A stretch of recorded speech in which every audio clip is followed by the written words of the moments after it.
Crônicas do Amanhecer. Por Feijão Centro Espírita Allan Kardec de Balneário Gaivota. 6 de novembro de 2019. Fase 4 do Universo Marvel. Afinal, quem são os Eternos? Parte 3. A Marvel Studios anunciou uma avalanche de novidades durante painel na San Diego Comic Con, como elenco e data de estreia de Os Eternos. O filme, protagonizado por Angelina Jolie e Richard Madden, é baseado nos quadrinhos criados por Jack Kirby nos anos 70, abordando uma raça especial criada pelos deuses do universo. Jack Kirby ajudou a criar para Marvel Capitão América, Thor, Homem de Ferro e Pantera Negra antes de sair da editora por achar que seu trabalho não estava sendo valorizado. Sua nova casa virou a DC Comics, onde bolou o Quarto Mundo e desenvolveu uma mitologia própria com personagens como Darkseid e Steppenwolf, o vilão do filme Liga da Justiça. Ao voltar para Marvel em 1976, ele criou um enredo semelhante em Os Eternos, sobre seres místicos que voltam a ser foco de uma guerra espacial. A junção de mitologia com ficção científica pode ser considerada uma origem do universo Marvel nos quadrinhos. Mitologia dos Eternos. Há milhões de anos, seres colossais chamados de Celestiais vieram do espaço e fizeram experimentos genéticos em um macaco no planeta Terra. Dos testes saíram 3 raças deviantes, humanos e os Eternos. O primeiro grupo é considerado o erro dos deuses, criaturas horripilantes com genes propensos a sofrer mutações. Já os Eternos ganharam na loteria. Eles têm poderes cósmicos, são imortais ao envelhecimento e doenças e vivem tranquilamente acima das nuvens. Nós, os humanos, estamos no meio dos 2 grupos e não soubemos até hoje como viver em conjunto. A ideia de Jack Kirby é que os Eternos fossem uma versão para os quadrinhos dos deuses clássicos, que povoaram as crenças dos incas aos gregos e romanos. O quadrinista citou ainda a Arca de Noé, o continente perdido de Lemúria e até William Shakespeare. Quais são os Eternos? Existem centenas de Eternos espalhados pelo universo Marvel, muitos com poderes semelhantes como super-força, telepatia e manipulação de energia cósmica. Porém, cada um pode ser especialista em uma área e ter limitações em outras técnicas. Os protagonistas dos quadrinhos e seus respectivos intérpretes no filme da saga são Ikaris. Richard Madden, considerado o líder dos Eternos, ele foi o primeiro de sua raça a ser apresentado nos quadrinhos. Ikaris é um dos Eternos mais fortes, podendo voar, soltar raios pelos olhos, ter super força, ser resistente a altas temperaturas, ser super veloz, conseguir manipular energia cósmica e se teletransportar. Tena Angelina Jolie. A mitologia da HQ afirma que a cidade de Atenas foi construída em homenagem à heroína, filha de Zuras, líder dos Eternos na Terra. Seus poderes são parecidos com os de Ikaris, mas ela tem um conhecimento impressionante tanto sobre os Eternos quanto sobre as sociedades dos humanos e dos deviantes. Kingo Kumail. Na Gianni. Nos quadrinhos, Kingo vem de um grupo de Eternos que morava nas montanhas de Hokkaido, no Japão. Ele aprendeu todas as técnicas necessárias para virar samurai durante o século XVI e nos dias atuais é uma estrela dos filmes de ação. Para lutar, ele deixa de lado sua veia superior para honrar o que aprendeu como os samurais. Makari Lauren Ridloff. Nos quadrinhos, Makari tem como grande atributo a super velocidade, e ele ainda é considerado um grande engenheiro.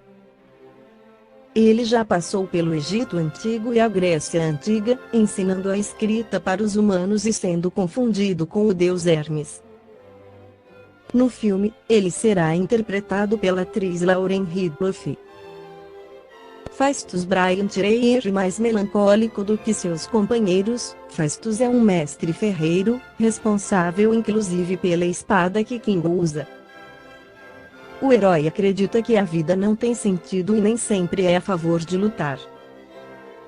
Chegou a ser confundido com Hefesto na Grécia Antiga. Há já que Salma Hayek, o personagem será uma heroína na adaptação da Marvel. Nas HQs, a Jaque virou a divindade Quetzalcóatl para os astecas e retorna após a ajuda de Caris. Ele age como um intermediário entre os celestiais e suas criações na Terra, sendo também especialista em combates corpo a corpo. Spritlia MC, o trollador do grupo, o herói mirim adora fazer ilusões para enganar os Eternos.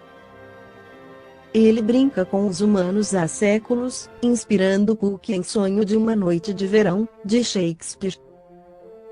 Ele permanece no corpo de uma criança apesar da idade e seu comportamento inconsequente muitas vezes atrapalha a equipe. Gilgamesh Domli confundido com Hércules em séculos passados, o herói é forte, extremamente forte. Ele tem habilidades com diferentes armas e consegue se regenerar com facilidade.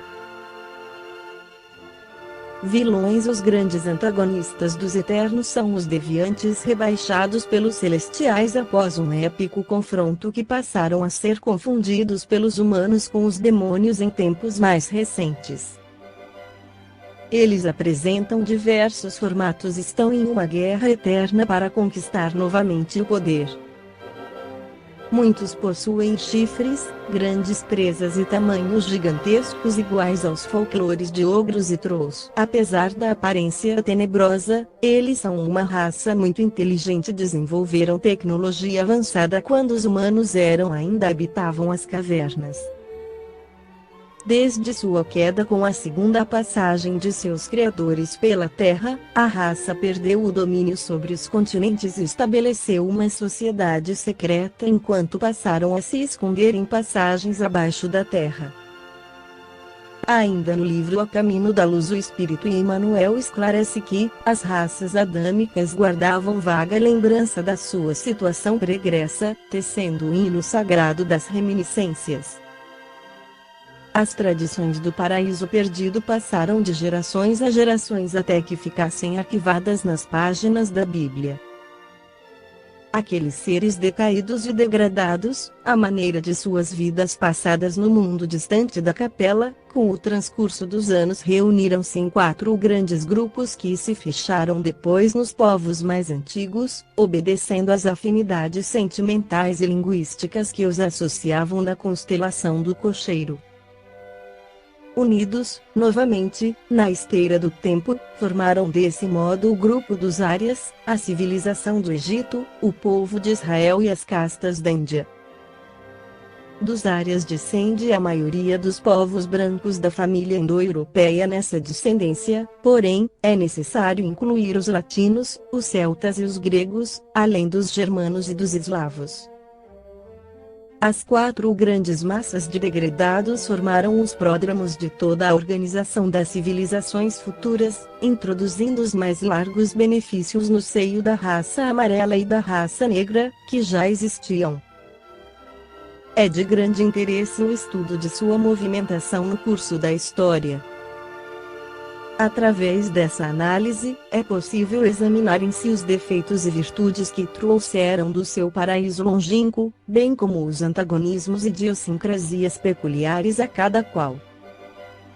Encerra o Espírito Emmanuel. Quanto ao fato de se verificar a reencarnação de espíritos tão avançados em conhecimentos, em corpos de raças primigênias, não deve causar repugnância ao entendimento.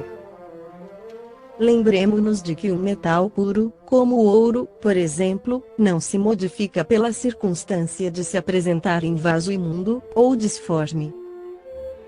Toda oportunidade de realização do bem é sagrada. Quanto ao mais, que fazer com o trabalhador desatento que estraçalha no mal todos os instrumentos perfeitos que lhe são confiados? seu direito aos aparelhos mais preciosos sofrerá solução de continuidade. A educação generosa e justa ordenará a localização de seus esforços em maquinaria imperfeita, até que saiba valorizar as preciosidades em mão. A todo tempo, a máquina deve estar de acordo com as disposições do operário, para que o dever cumprido seja caminho aberto a direitos novos. Entre as raças negra e amarela, bem como entre os grandes agrupamentos primitivos da Lemúria, da Atlântida e de outras regiões que ficaram imprecisas no acervo de conhecimentos dos povos, os exilados da capela trabalharam proficuamente, adquirindo a provisão de amor para suas consciências ressequidas. Como vemos, não houve retrocesso, mas providência justa de administração, segundo os méritos de cada qual, no terreno do trabalho e do sofrimento para a redenção. Esta foi a crônica do amanhecer de 6 de novembro de 2019. Por Feijão Centro Espírita Allan Kardec de Balneário Gaivota. Que a paz esteja com todos.